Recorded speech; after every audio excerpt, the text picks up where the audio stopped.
歡迎大家入嚟睇我呢條片。喺2026年6月20號下晝，當日係落緊雨嘅，啱啱出完街買完嘢，距離屋企仲有200米距離。喺路邊呢，就發現咗呢隻小貓雙眼發炎，睇唔到嘢，差啲就走出馬路俾車死。咁希望幫下佢啦，就帶佢返屋企暫住。因為落雨呢，佢就全身濕晒啦，咁唯有擺佢落紙箱啦，就用個風筒幫佢吹乾啲毛，以免佢冷親啦。因為見佢咁細呢，估計佢都係出世咗1-2個月，佢唔可以食人類嘅食物嘅，只可以食小貓嘅專用奶粉。咁突然間諗起啦，就可以去71買啲貓條睇佢試下食唔食啦。咁起初佢都好抗拒食嘅，後尾都有食咗幾啖。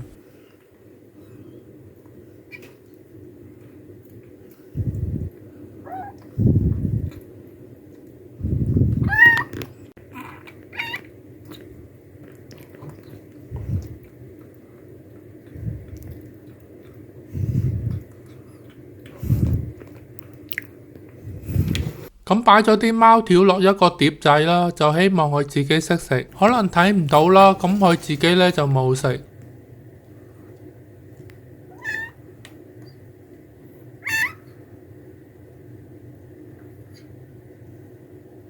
唯有擺近啲貓條餵佢食啦，親手餵佢呢，佢就有食多幾啖貓條。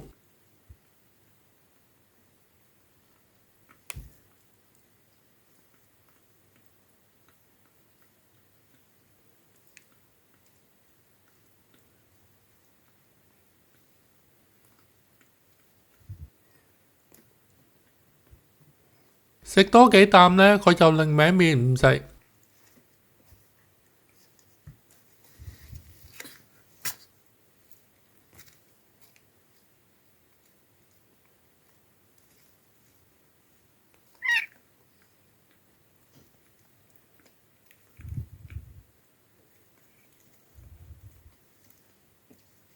安頓佢之後呢，就上網買一啲貓奶粉啦，同埋睇下有冇附近丁日星期日會開嘅獸醫咯。咁喺 Amazon 日本呢，就訂到小貓奶粉啦，同埋奶嘴啦，就會喺星期日今日呢就會送到。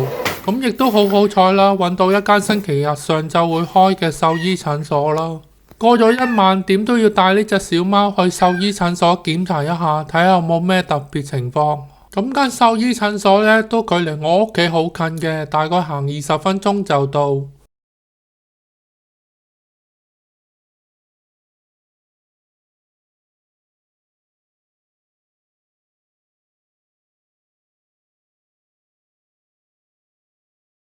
咁呢間獸醫診所呢，就8點半開，12點半就會閂嘅。咁我嚟到呢，已經好多人排緊隊。其實好多寵物主人呢，就預約咗睇呢間獸醫診所嘅，咁冇預約嘅排隊呢，我就排第3。咁我第一次睇呢間獸醫診所啦，所以要登記。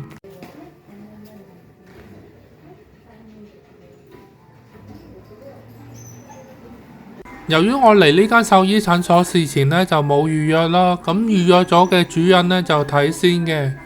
咁喺冇預約嘅名單上邊呢，我就排第3。我大約等咗個半鐘頭呢，就醫生叫我入去診症室。獸醫醫生呢，就初步同佢做個檢查啦，就叫我出去等。咁過咗一陣呢，就醫生叫我入返診症室。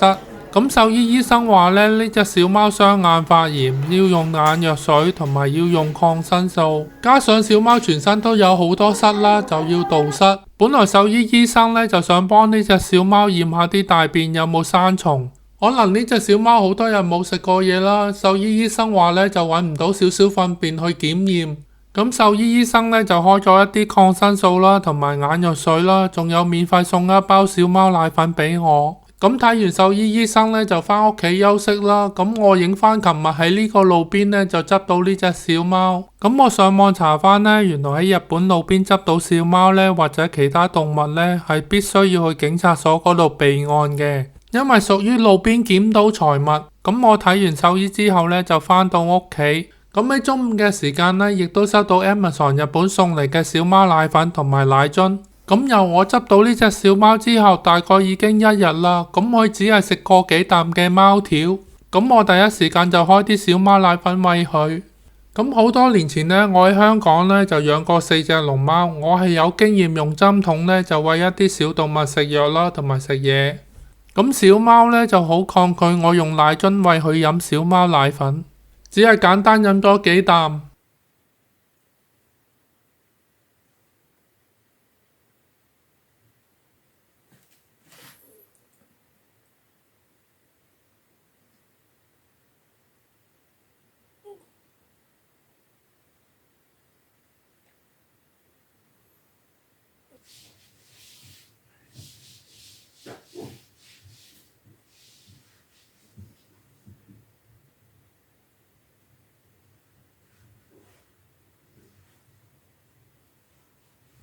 反而我將啲小貓奶粉倒入一個兜入邊呢，佢就自己識飲喎。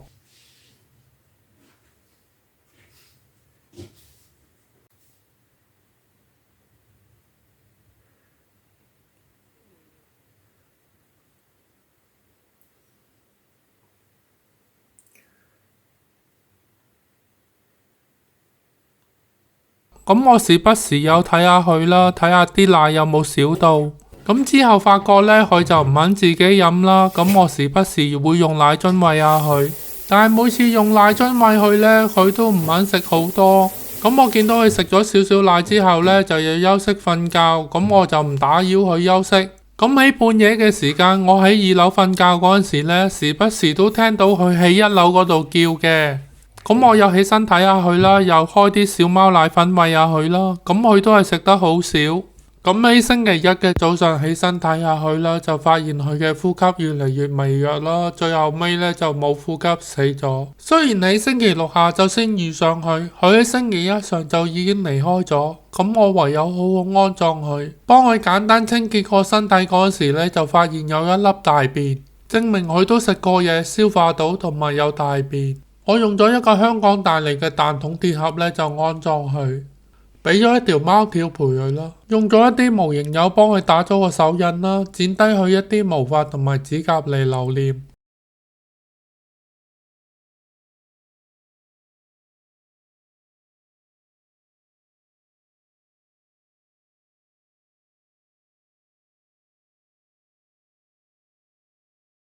用一條香港帶嚟嘅毛巾仔幫佢冚好被。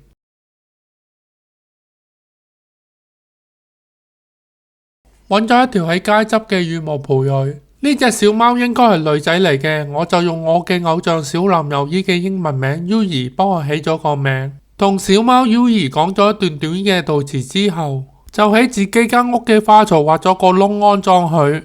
咁我又上網查過，喺日本自己間屋嘅範圍之內安葬寵物呢係合法嘅，只要嗰塊土地係屬於自己嘅。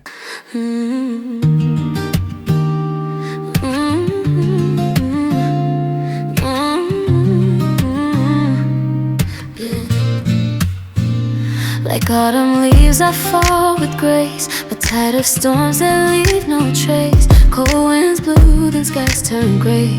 I don't want love to fade away. I'm planting seeds in winter still, waiting for spring to show its will. No more frost that breaks the bloom. I want a love that finds its room. 呢條片就嚟到呢一度，多謝大家收看我嘅片，多謝大家。